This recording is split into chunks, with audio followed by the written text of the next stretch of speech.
أعوذ بالله من الشيطان الرجيم. بسم الله الرحمن الرحيم. ولا تقتلوا النفس التي حرم الله إلا بالحق ومن قتل مظلوما فقد جعلنا لوليه سلطانا فلا يسرف في القتل إنه كان منصورا. ولا تقربوا مال اليتيم إلا بالتي هي أحسن حتى يبلغ أشده وأوفوا بالعهد إن العهد كان مسؤولا. وأوفوا الكيل إذا كلتم وزنوا بالقسطاس المستقيم ذلك خير وأحسن تأويلا. اور اس جان کو قتل مت کرو جس کو اللہ نے حرام فرمایا ہے مگر حق کے ساتھ، اور جس شخص کو ظلماً قتل کر دیا گیا تو ہم نے اس کے ولی کو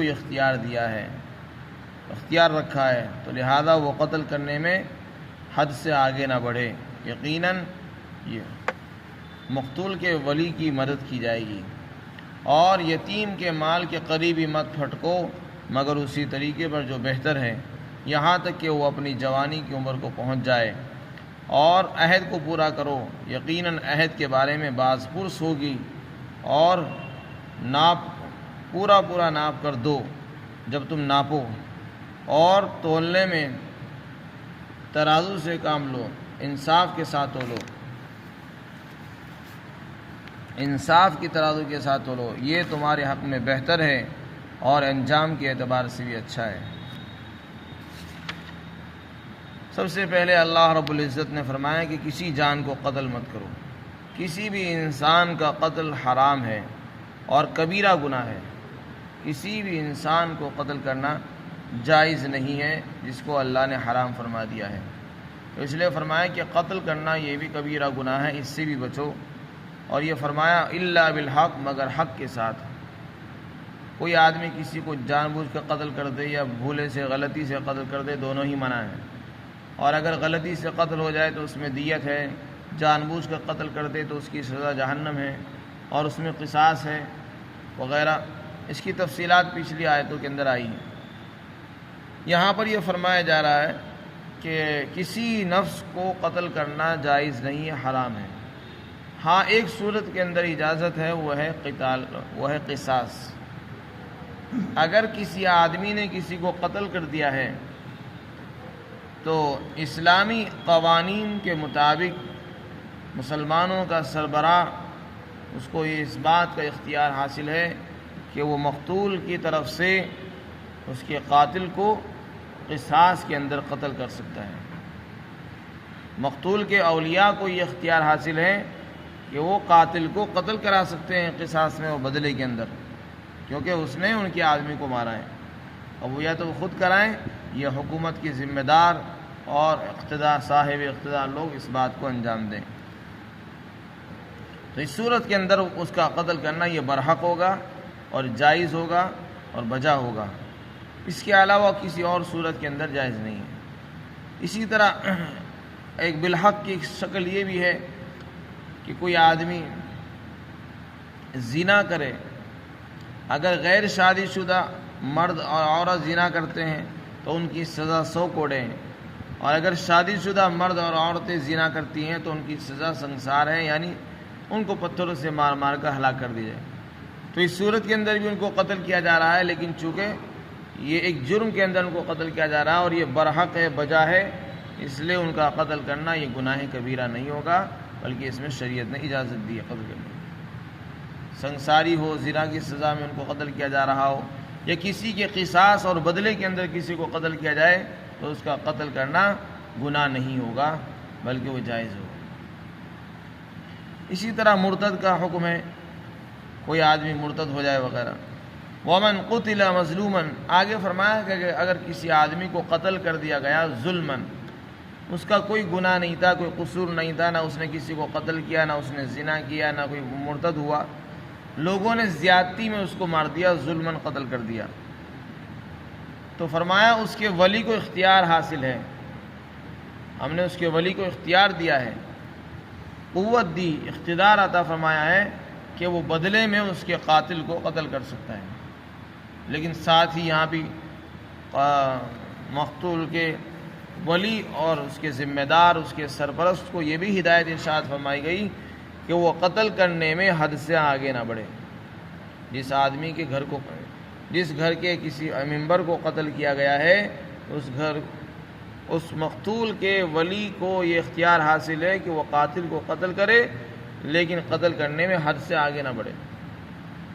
حد سے آگے بڑھنے کا مطلب یہ ہے کہ اگر اس نے تمہارے کسی آدمی کو مارا تو تم بھی اس کے آدمی کو مار سکتے ہو، قتل کر سکتے ہو، یا تو وہ خود ماریں گے یا اقتدار والے، صاحب اقتدار، حکومت والے اس کام کو انجام دیں، لیکن اس نے جتنا جرم کیا ہے اسی کے برابر بدلہ ہونا چاہیے۔ بدلے میں انصاف اور برابری بہت ضروری ہے۔ ایسا نہیں کہ اس نے تو صرف قتل کیا تھا اور تم نے اس کے ناک کان کاٹ دیے،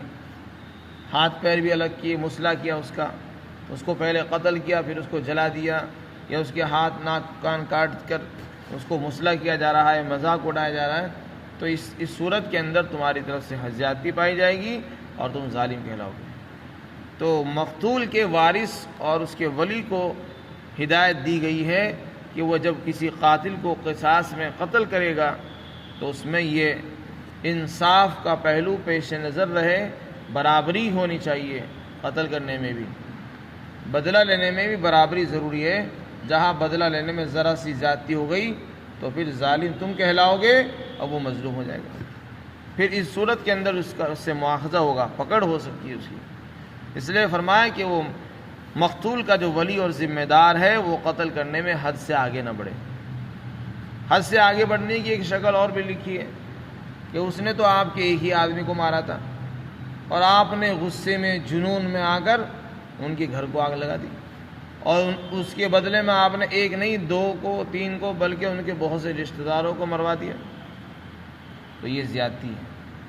اگر اس نے تمہارے ایک آدمی کو مارا ہے تو تمہیں بھی ایک ہی آدمی کو اختیار ہے، ایک ہی آدمی سے قصاص لینے کا اختیار حاصل ہے۔ ایک کے بدلے میں 2 سے قصاص لینا، یا ایک کے بدلے میں اس کے گھر کو بھی جلا دینا، یا اور چیز، اس کے املاک کو، اس کی جائیداد کو، اس کے مکان اور دکان کو نقصان پہنچانا،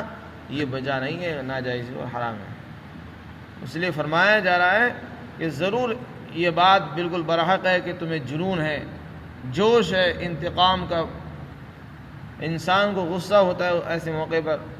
کہ میں کسی طرح اس سے انتقام لے لوں، لیکن انتقام کے اندر بھی انسان کو انصاف کا پہلو قائم رکھنا چاہیے اور اس میں برابری ہونی چاہیے۔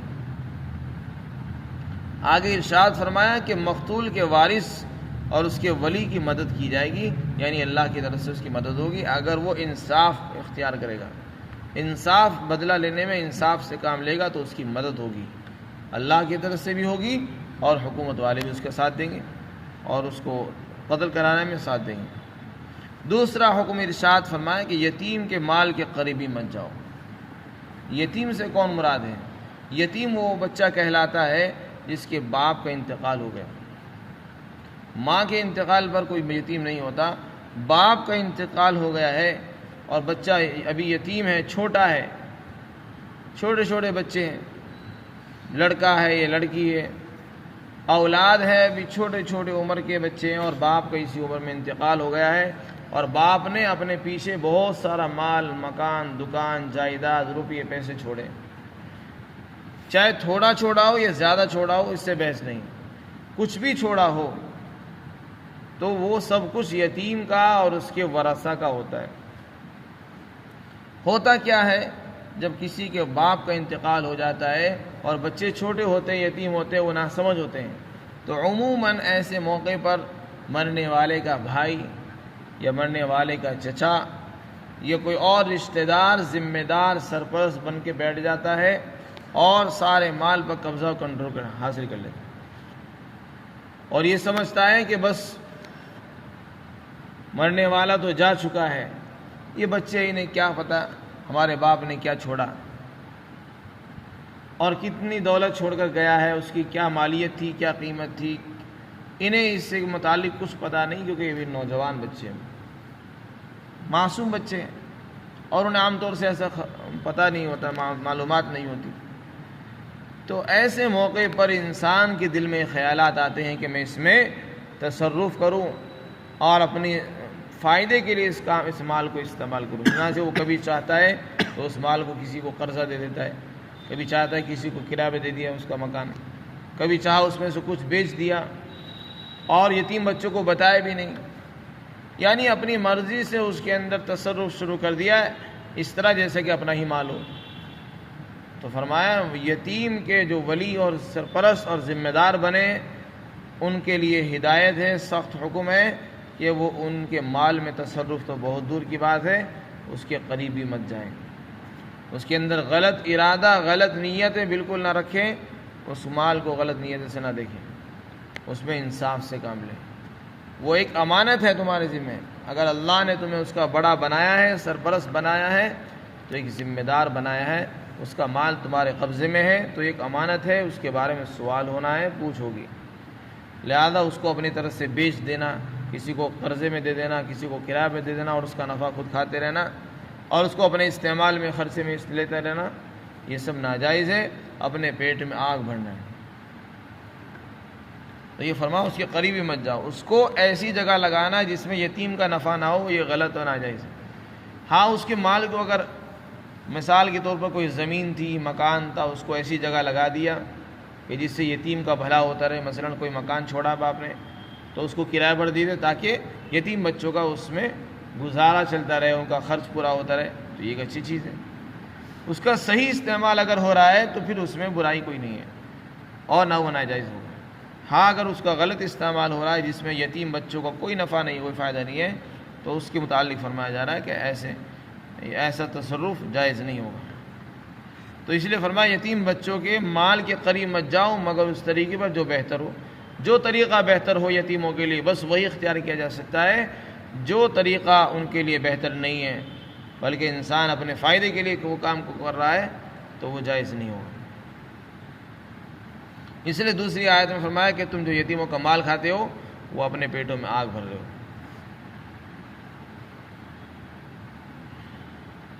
تو یتیم کے مال کے سلسلے میں بہت زیادہ ظلم اور زیادتی پائی جاتی ہے معاشرے کے اندر،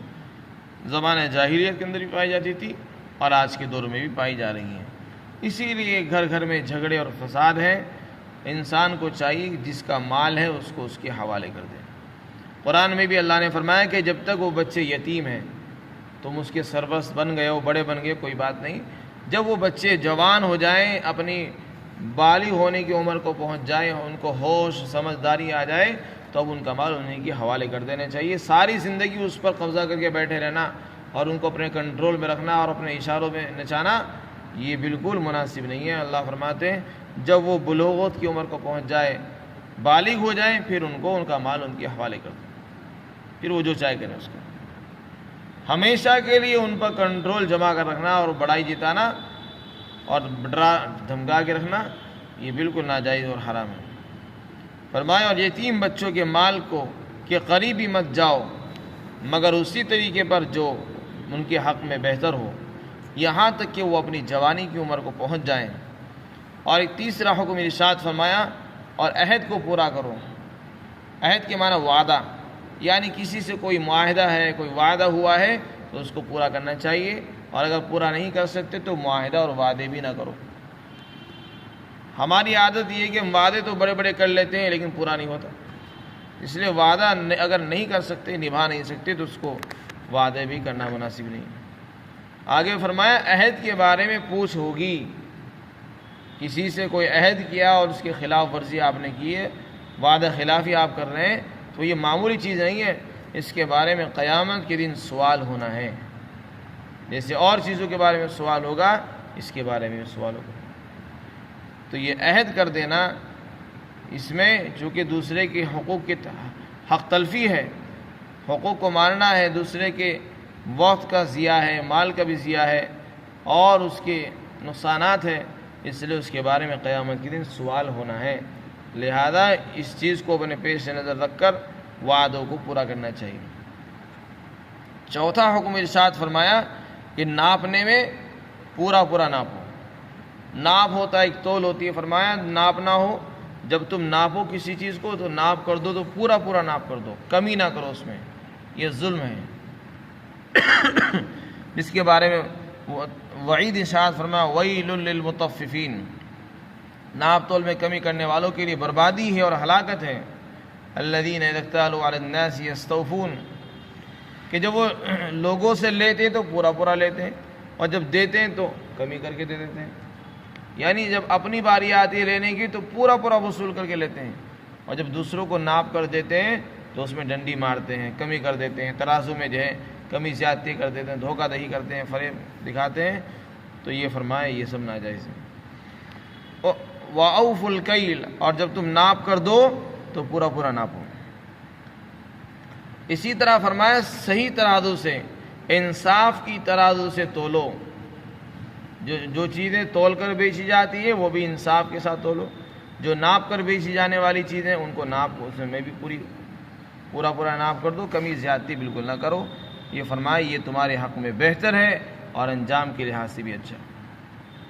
کیونکہ اگر ایسا نہیں کرو گے تو پھر تمہارے حق میں بہتر نہیں ہوگا بلکہ تمہارے لیے برا ہے۔ برا کس اعتبار سے؟ انجام کے اعتبار سے قرآن نے فرما دیا برا ہے۔ جب آپ ناپ تول میں کمی کرو گے تو تمہاری شہرت ہو جائے گی، بدنامی ہو جائے گی، اور جتنے خریدار ہیں لوگ تمہارے سے کٹ جائیں گے، تمہاری دکان ٹھپ ہو جائے گی اور بدنامی الگ ہوگی، تو اس لیے تمہارا جو انجام ہے وہ برا ہونے والا ہے۔ ذرا سے نفع کی خاطر ناپ تول میں کمی کر کے اپنے انجام کو خراب مت کرو۔ آج تم نے کسی کو ناپ تول میں کمی کر کے دے بھی دیا تو کوئی بات نہیں، وہ تو بیچارہ لے کے چلا گیا، لیکن اس نے جس کو بتایا وہ دوبارہ سے تمہاری دکان پر نہیں آئے گا، نہ تم سے کوئی سامان خریدے، تو دکان خراب ہوئی، کاروبار کس کا خراب ہوا، معاملات ہمارے خراب ہو گئے، اس لیے بدنامی بھی الگ ہوگی۔ تو یہ فرمایا کہ اگر ناپ تول میں کمی پورا دو گے تو یہ تمہارے حق میں بہتر ہوگا۔ بہتر کس اعتبار سے ہوگا؟ لوگ تمہارا چرچا کریں گے کہ فلاں آدمی ناپ تول میں کمی نہیں کرتا، پورا دیتا ہے، بلکہ اور جھکتا تولتا ہے، تو دوسرے جو گراہک ہوں گے اور خریدار ہوں گے وہ بھی تمہارے پاس چل کر آئیں گے، تو انسان کا کاروبار بھی مضبوط ہوگا اور معاشرے کے اندر اس کی ایک الگ پہچان ہوگی اور لوگ اس سے خریداری میں اضافہ کریں گے۔ فرمایا اور یہ حق میں بہتر ہے اور انجام کے لحاظ سے بھی بہت بہترین ہے۔ اللہ تعالی ہم سب کو عمل کی توفیق عطا فرمائے۔